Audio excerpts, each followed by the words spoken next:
过来看美国 NASA 科学飞行机将飞来台湾执行任务。同这时间，美国跨党派机关嘛提出2024年台湾美国太空关注法案，授权 NASA 甲咱的太空中心扩大合作。外交部嘛感谢美国国会支持。 作为美国太空总署 NASA 科研飞行机 DC-8，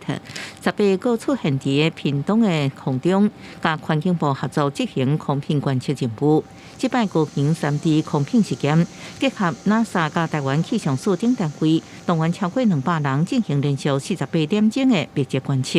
这次跟过去2次的任务其实是一样，只要是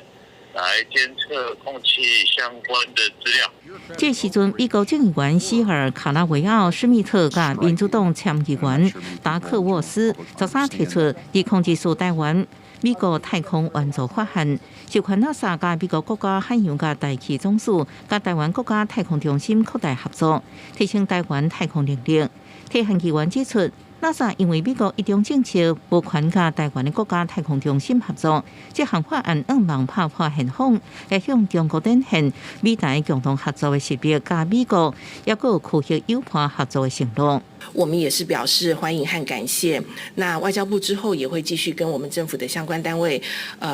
共同的推升台美在这些领域的合作。